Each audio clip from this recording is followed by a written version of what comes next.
Hello दोस्तों, नमस्कार। स्वागत स्वागत है आप सभी का कल की निफ्टी एनालिसिस में। आइए दोस्तों, जानते हैं कल का बाज़ार कैसा रह सकता है।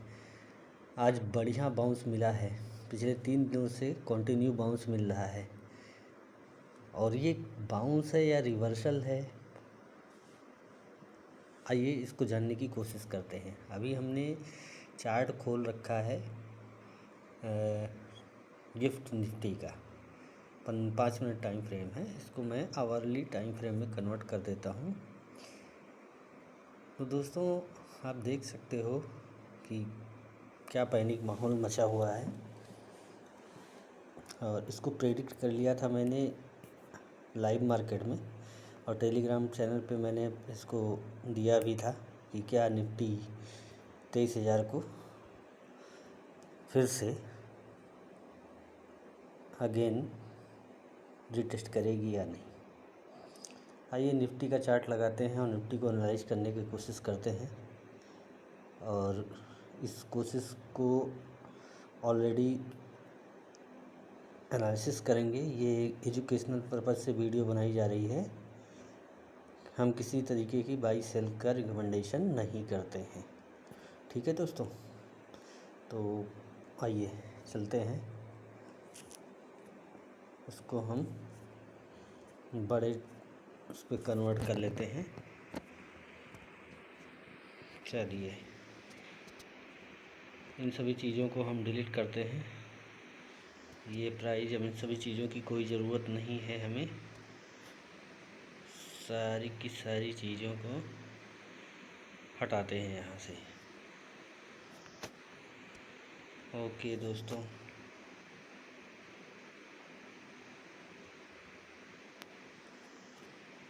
ओके, ये चैनल बनाया हुआ था हमने और चैनल का ब्रेकडाउन भी हो चुका है, आप देख सकते हैं। बहुत लोग इस पे ये सोच रहे थे कि मार्केट ऊपर क्लोजिंग है, ये है, वो है, बहुत तरीके का है, साइडवेज रह सकता है। आप प्रॉपर देखिए, व्यू तभी निकाल पाएंगे आप। एक चैनल के थ्रू बैंक निफ्टी ने अच्छी रिकवरी निफ्टी ने अच्छी रिकवरी दिखाई हुई है। और ये रिकवरी ऊपर जाने के बाद अगर आज के दिन के सेशन को हम देखते हैं तो मार्केट ने 2 घंटे में बता दिया था क्लियर कि ऊपर के जोन में जो है उसको रिजेक्शन मिल रहा है। एक बेहतरीन शूटिंग स्टार बना, फिर यहाँ पे हैमर बनना, टॉप लेवल पे हैमर बना, हैमर बनने के बाद फिर शूटिंग आवरली कैंडल में फिर डोजी बना, डोजी के बाद हैंगिंग मैन। इतना निगेटिव इतना निगेटिव कैंडल बनने के बाद भी लोगों को ये समझ में आ रहा था नहीं, मार्केट बहुत ही, और ये आवरली टाइम फ्रेम में बना हुआ है। हाँ चलिए, इसको भी हटाते हैं हम, फाइल चैनल को भी, और इसको भी हटाते हैं, ठीक है दोस्तों। अब आप देख सकते हो कि ये पिछले 3-4 घंटे का कंसोलिडेशन है। और इस 3-4 घंटे में क्या हुआ है, किस तरीके से लोग बाई करके ट्रैप हुए हैं, आप समझ सकते हैं। हमने रेजिस्टेंस भी सुबह दे दिया था लिख के 25,870 पे। अब ये कंसोलिडेशन आप देख सकते हो, 1 आवर का कैंडल कंसोलिडेशन है। 1 2 3 4 5 घंटे का कंसोलिडेशन है ये। और 5 घंटे के कंसोलिडेशन में किस तरीके से यहाँ पे निगेटिव टॉप पे इस तरीके का जो है निगेटिव कैंडल्स बनी हुई हैं। इस इतने निगेटिव कैंडल करने के बाद जो आवरली अपना टाइम है, आवरली टाइम फ्रेम में अगर आप ध्यान से देखते हैं तो क्लोजिंग कहाँ मिल रही है आपको। पहला तो ये चीज़, दूसरा मैं क्रूड को ऑब्जर्व कर रहा था, क्रूड और गोल्ड को। दोनों चीज़ों ने मुझे दिन में ही ये लाइव में ही बता दिया था कि कल का मार्केट गैप डाउन है। और हमने टेलीग्राम में एक पुट साइड का ट्रेड भी लिया था और उसको हम BTST भी होल्ड करके गए हैं।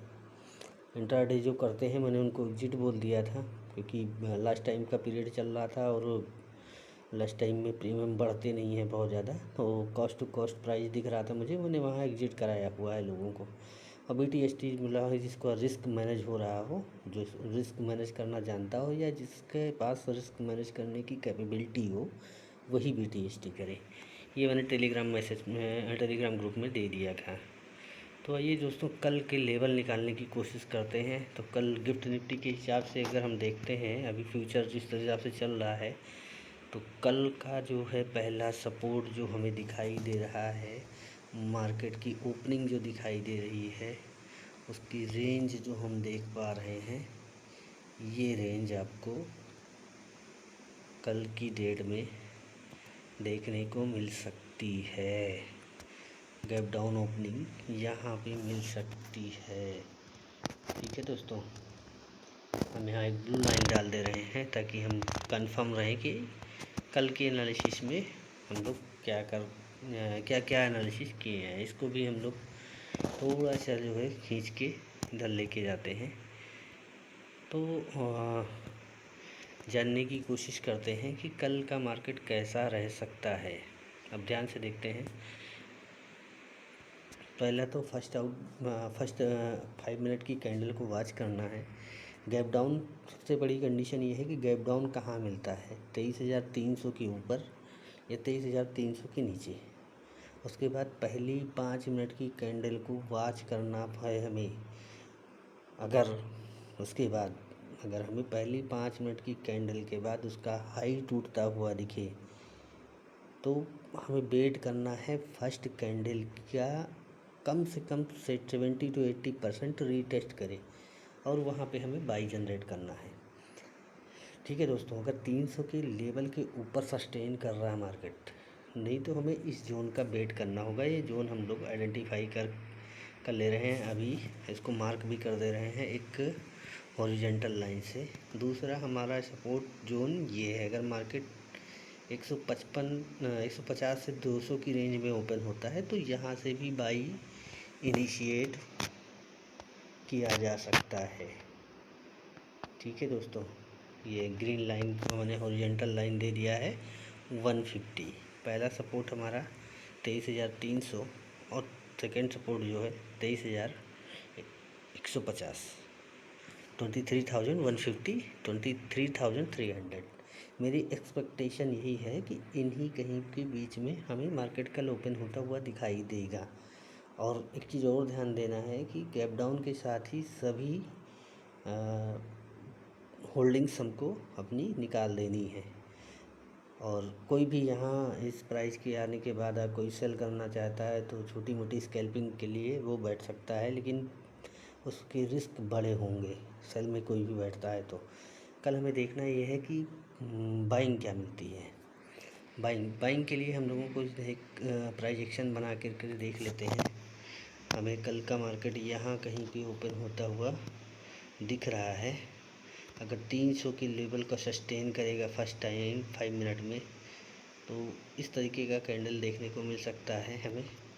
फिर ये अगेन ऐसे आएगा और लो नहीं तोड़ता हुआ दिखाई देगा, तो हम यही कहीं बाइंग जनरेट करेंगे। जनरेट करने के बाद पहला टारगेट हम लोग 480 500 तक लेके जाएंगे। वहाँ पे हम लोग जो है बुक करने की कोशिश करेंगे। फिर देखेंगे कि 500 क्रॉस कर रहा है नहीं कर रहा है। फ़िलहाल का मार्केट मुझे यही दिख रहा है कि जिस तरीके से गैप डाउन होता है, गैप डाउन के बाद लोअर लेवल पर सस्टेन नहीं करता है तो एक करेक्टिव पॉजिटिवनेस दिखाने की कोशिश करता है मार्केट, यानी लोअर लेवल पे बाइंग आ रही है। मुझे ये दोनों लेवल कल मिलते हुए दिखाई देते हैं। ओपनिंग में जो भी लेवल मिलेगा वहाँ से हम बाइंग का प्रयास करेंगे, सेलिंग में नहीं जाएंगे। सेलिंग तब तक नहीं जाएंगे जब तक एक बढ़िया पुल बैक नहीं मिल जाता है। पुल बैक का एक्सपेक्टेशन मेरा यही है कि 500 एंड 600 ये दोनों जोन अगर मिलते हैं तो यहाँ पे हम फिर सेलिंग का प्लान करेंगे एक बार। उसके बाद प्राइस एक्शन के हिसाब से अपना ट्रेड इनिशिएट करेंगे।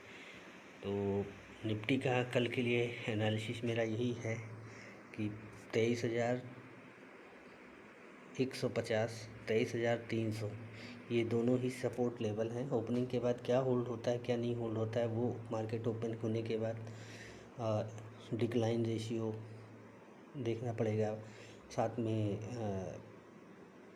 ऑप्शन चेन का डेटा भी देखना पड़ेगा। एक चीज़ और मस्ट आप लोगों को बता दे रहा हूँ कि गिफ्ट निफ्टी को नाइट में मत देखा करिए आप, गिफ्ट निफ्टी मॉर्निंग में देखा करिए।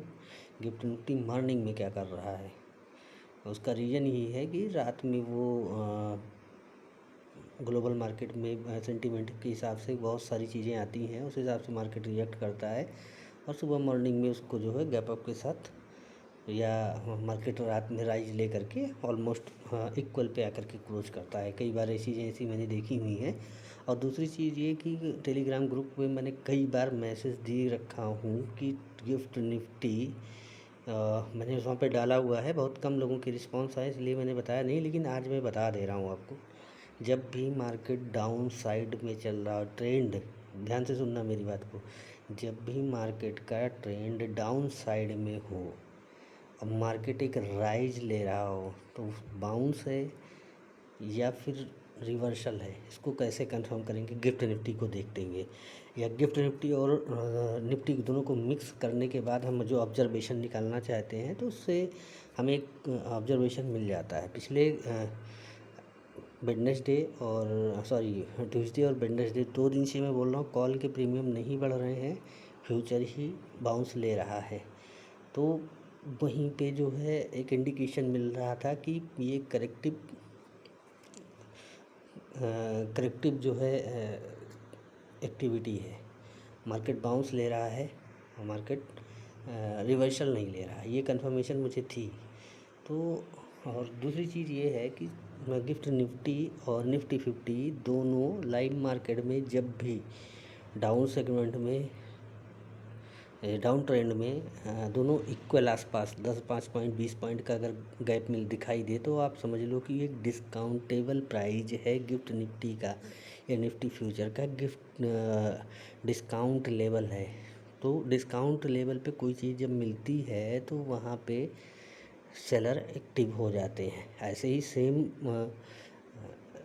अप ट्रेंड में होता है, जब भी गिफ्ट निफ्टी और निफ्टी 50 दोनों डिस्काउंट लेवल पे मिलते हैं, ठीक है, मतलब ऊपर से वो कोई पुल बैक लिया हुआ है नीचे, अब पुल बैक पे जब भी आपको दिखे कि पुट की प्रीमियम बढ़ नहीं रहे हैं और गिफ्ट निफ्टी और निफ्टी 50 दोनों आसपास ट्रेड कर रहे हैं, 10-5 पॉइंट 20 पॉइंट का गैप दिख रहा है, कभी कभी इक्वल दिखता है, 1-2 पॉइंट ऊपर नीचे दिखता है, तो वो आपको ऑब्जर्व करना है। मैक्सिमम 10-15 पॉइंट का अगर गैप दिख रहा है तो समझ लो कि वो डिस्काउंटेबल प्राइस है। तो अप मार्केट में पुल बैक पे जब डाउन आता है मार्केट तो वहाँ पे हमको वॉच करना होता है कि प्रीमियम बढ़ रहे हैं कि नहीं बढ़ रहे हैं, पुट की प्रीमियम। और पुट की प्रीमियम अगर नहीं बढ़ रहे हैं, पहला इंडिकेशन ये हो जाता है। दूसरा इंडिकेशन ये हो जाता है कि वो 1 दिन 2 दिन या 3 दिन मैक्सिमम ऐसा मिलता है कि गिफ्ट निफ्टी और निफ्टी 50 दोनों साथ में ट्रेड करें आसपास, तो वहाँ पे आपको जो है बाइंग की अपॉर्चुनिटी मिल जाती है। आप BTST भी कर सकते हो, बाई करके जा सकते हो, अगले दिन गैप अप मिल सकता है, या फिर नहीं भी मिलता है तो वो अगले दिन जो है वन साइडेड मूव मिल सकती है। इस तरीके का ट्रेंडिंग मार्केट दिखता है। सेम सेम सिचुएशन में आपको आज लाइव में बोला भी था, टेलीग्राम ग्रुप वालों को पता होगा कि गिफ्ट निफ्टी को वॉच करो, और आप कुछ पूछना चाहते हो तो मैं बता सकता हूँ, लेकिन बहुत ज़्यादा सवाल नहीं आए थे तो मैंने बहुत ज़्यादा ध्यान नहीं दिया। लेकिन वीडियो बनाते समय ये चीज़ें मुझे दिमाग में आई गिफ्ट निफ्टी, क्योंकि मैं वॉच कर रहा था वीडियो बनाने के पहले। तो आप इस चीज़ को ध्यान दीजिए कि गिफ्ट निफ्टी में पुट के प्रीमियम मेल्ट हो रहे थे और सी के प्रीमियम उस हिसाब से नहीं भागे हुए थे, उस हिसाब से नहीं बढ़े हुए थे। 10-20-30% का मूव दिखाई देता था दिन भर में, जबकि निफ्टी 1-1 1.5% ऊपर थी और प्रीमियम में 10-20-30% का इजाफा दिखता हुआ मुझे दिख रहा था। तो वो सीधे से इंडिकेट कर रहा था कि फ्यूचर के प्रीमियम ज़रूर बढ़ रहे हैं लेकिन कॉल के प्रीमियम नहीं बढ़ रहे हैं। तो ये डिस्काउंट देने जा रहा है गिफ्ट निफ्टी को, फ्यूचर के लिए एक डिस्काउंट प्राइस के लिए जा रहा है। तो वहाँ पे सेलर एक्टिव हुए और अच्छी खासी सेलर ने वहाँ पे जो है सेल करके बैठे हुए हैं। तो कल का मार्केट तो गैप डाउन है, तो गैप डाउन करने के बाद जो है मार्केट में कुछ ज़्यादा बचता नहीं है, लाइव में प्राइस एक्शन देख के करना होता है। सिंपल सा अपना ये एक फार्मूला है। और दूसरी चीज़ ये है कि हम लोगों को कल गैप डाउन के बाद बाइंग की साइड की अपॉर्चुनिटी देखनी है। इंडिया का मार्केट जो है बहुत ज़्यादा वीक नहीं लग रहा है मुझे। अब वीक तभी दिखेगा जब 23,900 के नीचे ट्रेड करना स्टार्ट करेगा। उसके पहले मुझे वीक नहीं लग रहा है। हाँ, टॉप लेवल पे अभी मार्केट में रिवर्सल भी नहीं है कि आप मार्केट में ये रिवर्सल मान लीजिए कि हाँ, क्योंकि वर्ल्ड लेवल पे, वर्ल्ड वाइड लेवल पे अभी तक पैनिक सिचुएशन मची हुई है। अभी पैनिक में कोई कमी नहीं आई है। क्रूड के प्राइस बढ़ रहे हैं, कंटिन्यू न्यूज आ रही है। क्रूड का प्राइस जो है जब तक 80 के नीचे सस्टेन करना शुरू नहीं होगा तो मार्केट में बहुत अच्छा रिएक्शन नहीं देखने को मिलेगा। तो कुल मिलाकर के हमें निगेटिव सेंटीमेंट के साथ चलना है। दिन में तेज़ी करनी है, ओवरनाइट तेज़ी करके लेके नहीं जाना है। अभी फ़िलहाल मार्च मंथ के लिए मेरा ये प्रेडिक्शन है, मेरा ये मानना है, मेरा ये सुझाव भी है कि मार्च मंथ के लिए आप तेज़ी में नहीं कर सकते। और हाँ, आपको कुछ चीज़ें देखनी है कि अभी मार्केट में स्टॉक वाइज काफ़ी गिरे हुए हैं, तो आप वहाँ पे देख सकते हो। स्टॉक के अलावा जो है आप जा सकते हैं। मैंने आप लोगों को बोला है एक स्टॉक नज़र पे रखने का। स्टॉक आज चला हुआ है, काफ़ी अच्छा चला हुआ है और ब्रेकआउट दे रहा है। इसको मैं 390 के लेवल से वॉच कर रहा हूँ और ये मेरे पोर्टफोलियो का बेहतरीन स्टॉक है। आप लोग भी इसको बना सकते हैं। मैंने इसको टेलीग्राम ग्रुप पे लोगों प्रीमियम मेंबर्स को भी दिया हुआ है, टेलीग्राम ग्रुप में भी दिया हुआ है। तो ऑलमोस्ट ब्रेकआउट तो ये कर गया है, लेकिन मार्केट का सेंटीमेंट जिस दिन ब्रेकआउट किया उसी दिन मार्केट का सेंटीमेंट गड़बड़ हो गया और एक अच्छे कंसोलिडेशन के बाद ये मार्केट ने क्लोजिंग मेरी एक्सपेक्टेशन प्राइस के ऊपर जब मुझे एक्सपेक्ट किया हुआ हूँ कि वहाँ से मार्केट अच्छा खासा मूव दे सकता है। तो ये याद रखना कि आपके पोर्टफोलियो में ये एक स्टॉक होना चाहिए और इंट्राडे बेसिस पे भी आप इसमें अपने हिसाब से प्राइस एक्शन को देखते हुए इसमें मूव कैप्चर कर सकते हैं। एक ये मेरा फेवरेट स्टॉक है और ये इसी साल मतलब दिवाली तक का मेरा ये इन्वेस्टमेंट है और 50 to 60% का रिटर्न मुझे दिखाई दे रहा है इसमें। ये मेरे टारगेट हैं, आप देख सकते हैं। ये टारगेट मैंने फरवरी में जो है इसको जो है जनवरी से वॉच करना स्टार्ट किया था। जनवरी से ही बाइंग इसमें मेरी चल रही है और एक अच्छा लेवल मुझे दिख रहा है कि 640 का लेवल, ऑलमोस्ट 640 का पहला लेवल है मेरा इसमें। तो आप लोग इसको नज़र पे बना के रख सकते हैं, बहुत अच्छा स्टॉक है। और दूसरा स्टॉक ये है, आपको मैं दिखाने की कोशिश करता हूँ। कुछ स्टॉक्स आप लोग नज़र में रखे रहिए। एलजी इंडिया हमने दे रखा हुआ है, आप इसको देख लीजिए।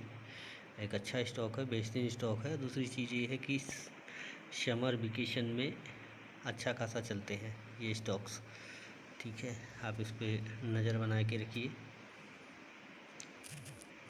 इसको 1500 लेवल पे मैंने बाइंग दिया है और कई बार इसने अपना बाइंग लेवल हम लोगों को दिया हुआ है। ओके, ये मैंने दे रखा हूँ। इसमें भी अच्छा रिटर्न मिलने की मुझे उम्मीद है स्विंग के लिए 2-3 महीने के लिए। इसमें मेरा टारगेट 2200 के आसपास है। ये भी मैं शेयर किया हूँ अपने ग्रुप में, टेलीग्राम ग्रुप में। और स्टॉक हम लोग देखने की कोशिश करते हैं, ठीक है। पॉलिसी बाज़ार, ठीक है। अभी ये अपना लेवल काफ़ी ऊपर के लेवल पे है, अभी इसमें बाइंग में इंटरेस्टेड नहीं हैं हम। अभी देखते हैं हम। दूसरा एक और स्टॉक मेरा था, सॉरी कहाँ गया। कुछ स्टॉक्स में आप इन्वेस्टमेंट करना स्टार्ट कर दीजिए। हाँ, IRFC भी लगभग लेवल पे आ चुका है अपने, इसमें भी आप थोड़ा बहुत इन्वेस्ट करके रखिए। और अशोक लीलैंड, ठीक है, अशोक लीलैंड में आप डाल सकते हैं। ऑटो सेक्टर में भी पैसे फंड डाल सकते हैं थोड़ा बहुत। कोल इंडिया में भी अच्छे खासे टारगेट हैं, लेकिन ये अभी हमारे बाइंग लेवल पे नहीं है। BEL में भी हम वेट कर रहे हैं अपने बाइंग लेवल का। 1 मिनट आप लोगों को दिखा देता हूँ बाइंग लेवल क्या है इसमें। इसका बाइंग लेवल जो है अपना 380 के आसपास है। फ़िलहाल मिलेगा कि नहीं मिलेगा इतनी जल्दी मुझे बहुत ज़्यादा उम्मीद नहीं है। फ़िलहाल मेरे पोर्टफोलियो में ऑलरेडी है, एक बार इसको मैं बुक किया हूँ, दूसरी बार के लिए मैं इसमें वेट कर रहा हूँ। बट ये नीचे आने का नाम ही नहीं ले रहा। बहुत ही स्ट्रॉन्ग स्टॉक है। आप अपने हिसाब से इसमें देख सकते हैं। मेरा 360 से 320 के बीच में एक्यूमुलेट करने का अगेन प्लान है, लेकिन ये नीचे आ नहीं रहा है तो वेट एंड वॉच करते हैं। जो भी है जिसके पास है भी इसको आप इस पर नज़र बना के रख सकते हैं, क्योंकि स्टॉक मार्केट में कभी भी अपॉर्चुनिटी मिल सकती है। RBNL लगभग बाइंग प्राइस पे आ गया है अपने। RBNL मेरा फेवरेट स्टॉक है। मेरे इस स्टॉक में मैंने इसको एक्यूमुलेट भी किया है 310 315 की रेंज में, आप ध्यान से देख सकते हैं। फ़िलहाल मार्केट में इसमें अच्छा खासा टारगेट था मेरा, इसमें निकलने का भी प्लान था, लेकिन अभी क्या है कई चीज़ें डेवलप हुई हैं मार्केट में, तो मैंने इसको होल्ड रखा है। मेरा इसमें 292 पे SL भी था, लेकिन ये अच्छा खासा 400 का प्राइस मुझे जब मिला था तो मैं इसे 50-60% बुक किया हुआ था। तो अभी इसमें होल्डिंग अपनी बनी हुई है। फिर से इसमें बाइंग मैंने स्टार्ट की है। आप देख सकते हैं कि किस तरीके से ये ब्रेकआउट को रीटेस्ट कर रहा है। तो कह रहा हूँ, अब डाउन ट्रेंड में है। तो मेरा एक्यूमुलेशन जो है पूरा 100% नहीं हुआ है। 100% एक्यूमुलेशन के लिए 200 के लेवल मैंने एक निकाल रखा है, 200-220 का लेवल। अगर वहाँ मिल जाता है तो बहुत बेहतरीन होगा ये स्टॉक बाइंग लेवल। ठीक है दोस्तों, इसके अलावा आप जो है स्टॉक्स में बेलराइज, ये आपको शायद ही मिले। इसमें SBI, इसके प्रमोटर्स ने, SBI ने, कई लोगों ने इसमें पैसा डाला था। उस दिन मैं दे नहीं पाया था आप लोगों को। बहुत बेहतरीन जगह पे आया हुआ था। 168-67 में के प्राइस पे SBI ने इसमें बाइंग की हुई है। ठीक है, तो मैं ये आप लोगों को दे नहीं पाया था, मेरी नज़र में था। और मेरी बाइंग इसमें 155 के आसपास से है। तो आप भी देख सकते हैं 160 और 170 के बीच में मिलता है, तो आप इसको जो है एक्यूमुलेट कर सकते हैं। बढ़िया स्टॉक है, फंडामेंटली स्ट्रॉन्ग भी है।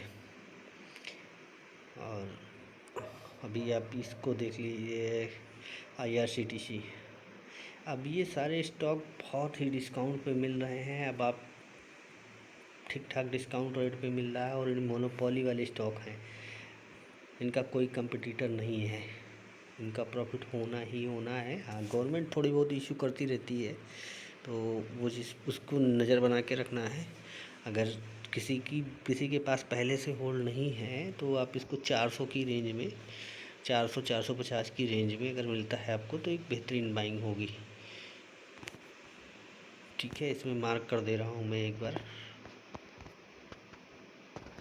ये लेवल अगर आपको मिलता है एक्यूमुलेट करने के लिए तो एक बेहतरीन बाइंग लेवल होगा। अभी जिस हिसाब से मार्केट चल रहा है आपको मिल सकता है मौका। आइए कुछ और स्टॉक हैं हमारे पास जिनको मैं देखने का प्रयास करता हूँ। हाँ, महिंद्रा एंड महिंद्रा में किसी ने पूछा था तो थोड़ी सी न्यूज़ आई थी, तो वो वही है न्यूज़, क्या बोलते हैं, ऑटो पार्ट्स जो अपने यहाँ से जो है एक्सपोर्ट होते हैं, तो उसी में कुछ है आया हुआ था, तो उसकी वजह से बाउंस, अच्छा खासा बाउंस मिला हुआ है महिंद्रा एंड महिंद्रा में। और एक बढ़िया लेवल भी था बाइंग का। महिंद्रा एक फंडामेंटली स्ट्रॉन्ग और बहुत ही बेहतरीन रिच कंपनी है, तो आप इसको देख सकते हैं, अपने हिसाब से कंसीडर कर सकते हैं। फ़िलहाल मार्केट अगर 3200 के ऊपर लगातार बना रहा ये महिंद्रा एंड महिंद्रा, तो एक अच्छी रैली ऊपर की साइड में आपको देखने को मिल सकती है।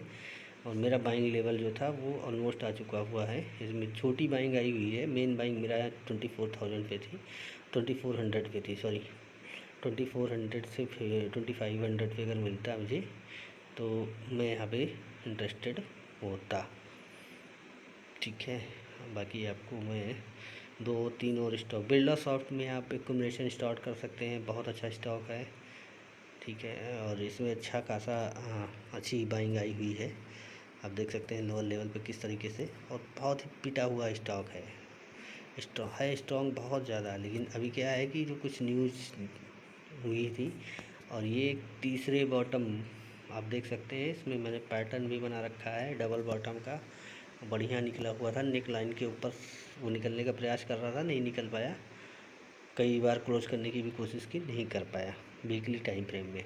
फिर अगेन आया है, मेरा एक्यूमुलेशन इसमें स्टार्ट है, आप लोग भी कर सकते हैं। 340 की मेरी बाइंग है, 340-350 के बीच में आप देख सकते हैं। इसमें बहुत ज़्यादा स्टॉक चला हुआ नहीं है, आप भी एक्यूमुलेट करना शुरू कर सकते हैं यहाँ से।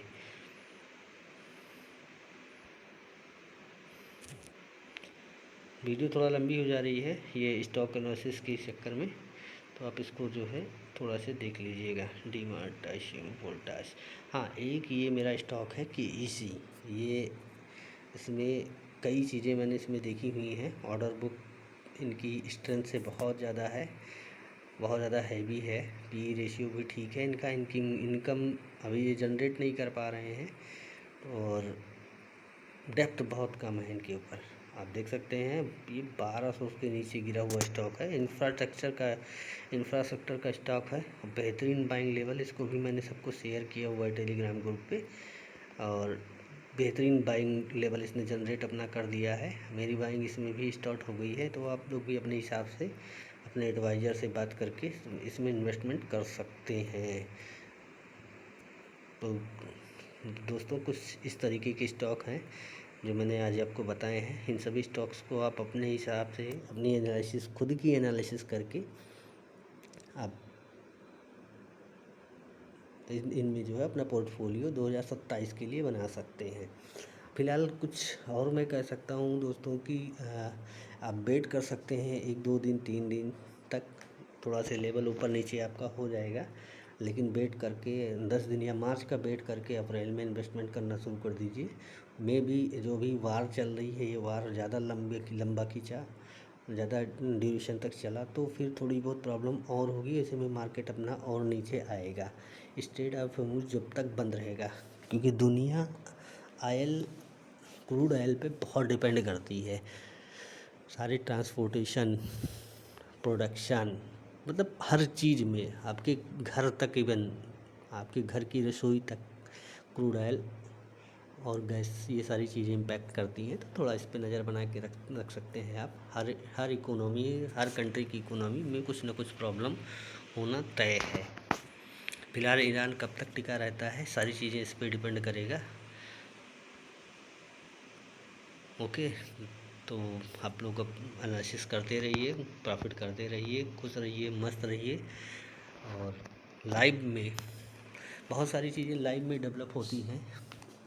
एनालिसिस करना इजी होता है मार्केट का, लेकिन लाइव मार्केट में आपको बहुत सारी हेल्प की ज़रूरत पड़ती है। कोई नई चीज़ इंक्रीज होती है, न्यूज या ऐसे कुछ भी कोई चीज़ होता है, तो वो लाइव मार्केट में आपको हेल्प के लिए आपको मेरा टेलीग्राम ग्रुप जो डिस्क्रिप्शन में है वो आप ज्वाइन कर सकते हैं।